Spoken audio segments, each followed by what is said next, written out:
अस्सलामुअलैकुम प्यारे दोस्तों, मैं उम्मीद करना वा कि तुसी बिल्कुल ठीक होवोगे तो खुश हसते वसते होवोगे। अज मैं तुहाडे लिए एक नई वीडियो लैके आया वां बकरियां दी। अज मैं मंडी दे विच आया वां ते मैं आख्या वीडियो बनाइए ते अपने दोस्तां दे नाल ज़रा शेयर करिए। मुख्तलिफ किस्म दे बकरे जिहड़े ने ना मंडी दे विच आ गए ने ते इन्हां दे मुख्तलिफ रेट हैगे ने। किसी बकरे का रेट थोड़ा है तो किसी का बहुता है,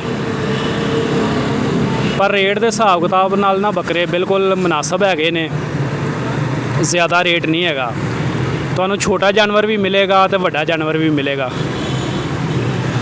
वच्छे भी मिल सकते हैं तो बकरे भी मिल सकते हैं। तो बिल्कुल मुनासब कीमत ते वच्छे ते बकरे मिलणगे। यह जिहड़ा सामने तुहानूं वच्छा नज़र आ रहा है, ये तुहानूं वच्छा मिलेगा 80,000 रुपये का, 75,000 रुपये तो लग के 80,000 रुपये तक।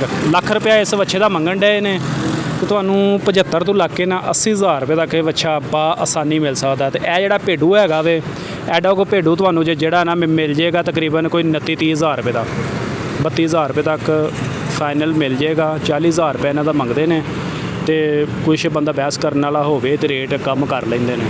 हर किस्म दे तुहानूं इत्थों बकरे छोटे वड्डे जानवर मिलणगे। यह वाड़ा आ गया जी बकरियां दा। इत्थे बड़े आला किस्म के चंगे चंगे भारे बकरे हैगे ने। एक बकरे का वज़न जिहड़ा वे ना 1.5 मन हैगा इत्थे। ते इस वाड़े वालियां दा रेट जिहड़ा ना थोड़ा जिहा तेज़ हैगा वे। ये वाड़े वाले एक बकरे का रेट जिहड़ा ना लख रुपया मंगण डे ने, घट तो घट भी ना लख रुपया एक बकरे का रेट मंगण डे ने। ये वाड़े वाले महंगे हैगे ने ज़रा।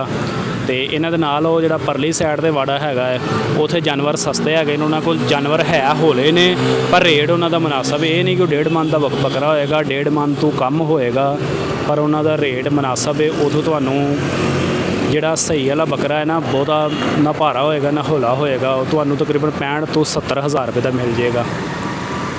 तो वह भी बकरा जिहड़ा वे मन तो तां ही होएगा, घट नहीं होएगा।